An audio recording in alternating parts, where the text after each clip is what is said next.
Ashwini Gowda ಗ್ಯಾಂಗ್ಗೆ single ಸಿಂಹ ಆಗಿ ಗುನ್ನಿಸಿಟ್ಟ ಹಳ್ಳಿ ಹೈದ ಗಿಲ್ಲಿ ನಟ. ನಯ ನಾಜೂಕು ಕಲ್ತ್ಕೊಳ್ಳಲ್ಲ, ಪರಿಜ್ಞಾನ ಇಲ್ಲ, ನಿನಗೆ ಇಲ್ಲ. ಅದು ಬೇರೆ ಪ್ರಶ್ನೆ. ಒಂದು ಒಳ್ಳೇದು ನಿನ್ ಬಗ್ಗೆ ತುಂಬಾ ಒಳ್ಳೇದು ಮಾತಾಡ್ತಾರೆ ಕಣಪ್ಪ. ಧ್ರುವಂತ್ ರಿಷಾ ಗೌಡ ಮಾತಿಗೆ ಗಿಲ್ಲಿ ಕೌಂಟರ್ ಅಟ್ಯಾಕ್. ಇತ್ತ ಅಶ್ವಿನಿ ಗೌಡ ಗಪ್ಚೂಪ್. ನೀನು ಬೇರೆಯವ್ರ ಕಾಲಲ್ಲಿ ತೋರ್ಸು ನೀನೇನು. ಗಿಲ್ಲಿ ಮೇಲೆ ಯುದ್ಧ ಸಾರಿದ ಧ್ರುವಂತ್ ಬಾಯಿ ಮುಚ್ಚಿಸಿದ ರಿಯಲ್ ಎಂಟರ್ಟೈನರ್. ನೀನು ಬೇರೆಯವ್ರ ಕಾಲಲ್ಲಿ ತೋರ್ಸು ನೀನೇನು. ಕಿಚನ್ ಚಪ್ಪಳೆ ಬಂದಿರೋದು.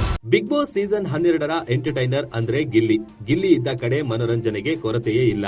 ಆಗಾಗ ಕಾಮಿಡಿ ಮಾಡ್ತಾ ಸ್ಪರ್ಧಿಗಳ ಕಾಲೆಳೆದು ಟಾಸ್ಕ್ ನಲ್ಲಿ ತಮ್ಮ ಶ್ರಮ ಹಾಕ್ತಾ ಬೇರೆಯವರ ವಿಚಾರಕ್ಕೆ ಹೋಗದೆ ತನ್ನ ವಿಚಾರಕ್ಕೆ ಬಂದ್ರೆ ಸುಮ್ನೆ ಇರದೆ ಎಲ್ಲಾ ಜಾಗದಲ್ಲೂ ಎಲ್ಲರಲ್ಲೂ ಬೆರೆತು ಇರುವ ಏಕೈಕ ಕಂಟೆಸ್ಟೆಂಟ್ ಅಂದ್ರೆ ಅದು ಗಿಲ್ಲಿ. ಇನ್ನು ಕಾವ್ಯ ಜೊತೆ ಜಂಟಿಯಾಗಿ ಬಂದ ಗಿಲ್ಲಿ ಎಂಟರ್ಟೈನ್ ಮಾಡೋದ್ರಲ್ಲಿ ಎತ್ತಿದ ಕೈ. ಆದ್ರೆ ಇತ್ತೀಚೆಗೆ ಗಿಲ್ಲಿ ಕಾಮಿಡಿ ಹಲವರಿಗೆ ಇರಿಸು ಮುರಿಸು ತರ್ತಿದೆ. ಆದ್ರೆ ಗಿಲ್ಲಿ ಮಾತ್ರ ನಾನಿರೋದೇ ಹೀಗೆ ಅನ್ನೋ ಹಠ ಮುಂದುವರೆಸಿದ್ದಾರೆ.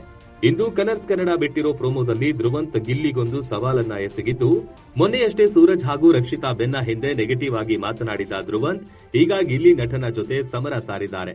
ನೀನು ಬೇರೆಯವ್ರ ಕಾಲಲ್ಲಿ ತೋರ್ಸು ನೀನೇನು. ಕಿಚನ್ ಚಪ್ಪಳೆ ಬಂದಿರೋದು.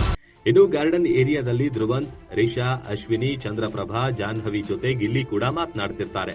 ಆಗ ಕಾಮಿಡಿ ಬೇರೆ, ನಿಮ್ಮನ್ನ ಚೀಪ್ ಮಾಡೋದು, ಕಂಡಮ್ ಮಾಡೋದು ಬೇರೆ ಎಂದು ಗಿಲ್ಲಿ ನಟನಿಗೆ ಧ್ರುವಂತ್ ಹೇಳಿದ್ದಾರೆ.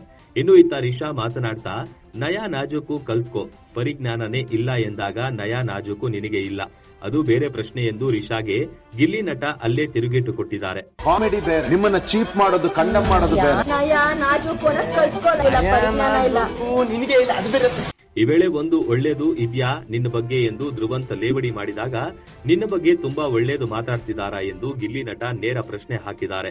ಬೇರೆಯವರ ಕಾಲು ಎಳೆಯದೆ ನೀನೆಂತ ತೋರಿಸು ಎಂದು ಗಿಲ್ಲಿ ನಟನಿಗೆ ಧ್ರುವಂತ್ ಸವಾಲು ಹಾಕಿದ್ದಾರೆ. ಇತ್ತ ಅಷ್ಟಿಲ್ಲದೆ ಕಿಚ್ಚನ ಚಪ್ಪಾಳೆ ಬಂದಿರೋದಾ ಎಂದು ಗಿಲ್ಲಿ ಕೌಂಟರ್ ಕೊಡ್ತಾರೆ. ನನ್ನ ಬಗ್ಗೆ ನೀನೇನು ಮಾತನಾಡಬಾರದು, ಬೇರೆಯವರನ್ನ ತಕ್ಕೊಂಡೆಲ್ಲ ಮಾತನಾಡಬೇಡ ಅಂದಿದ್ದ ಧ್ರುವಂತ್ಗೆ ಗಿಲ್ಲಿ ಒಂದ್ ನಿಮಿಷ ಅಂತೇಳಿ ಬಾಯಿ ಜೋರು ಮಾಡಿ ಸೈಲೆಂಟ್ ಮಾಡಿಸಿದ್ದಾರೆ. ಅಸಲಿಗೆ ಈ ಕಿತ್ತಾಟ ಶುರುವಾಗಿದ್ಯಾಕೆ? ಈ ವಾರ ಮನೆಯ ಕ್ಯಾಪ್ಟನ್ ಯಾರು ಎಂಬುದು ಇಂದಿನ ಸಂಚಿಕೆಯಲ್ಲಿ ಗೊತ್ತಾಗಲಿದೆ. ನೀನು ಬೇರೆಯವ್ರ ಕಾಲಲ್ಲಿ ತೋರ್ಸು ನೀನೇನು. ಎಂಟರ್ಟೈನ್ಮೆಂಟ್ ಬ್ಯೂರೋ, ಜನಶಕ್ತಿ ನ್ಯೂಸ್, ಬೆಂಗಳೂರು.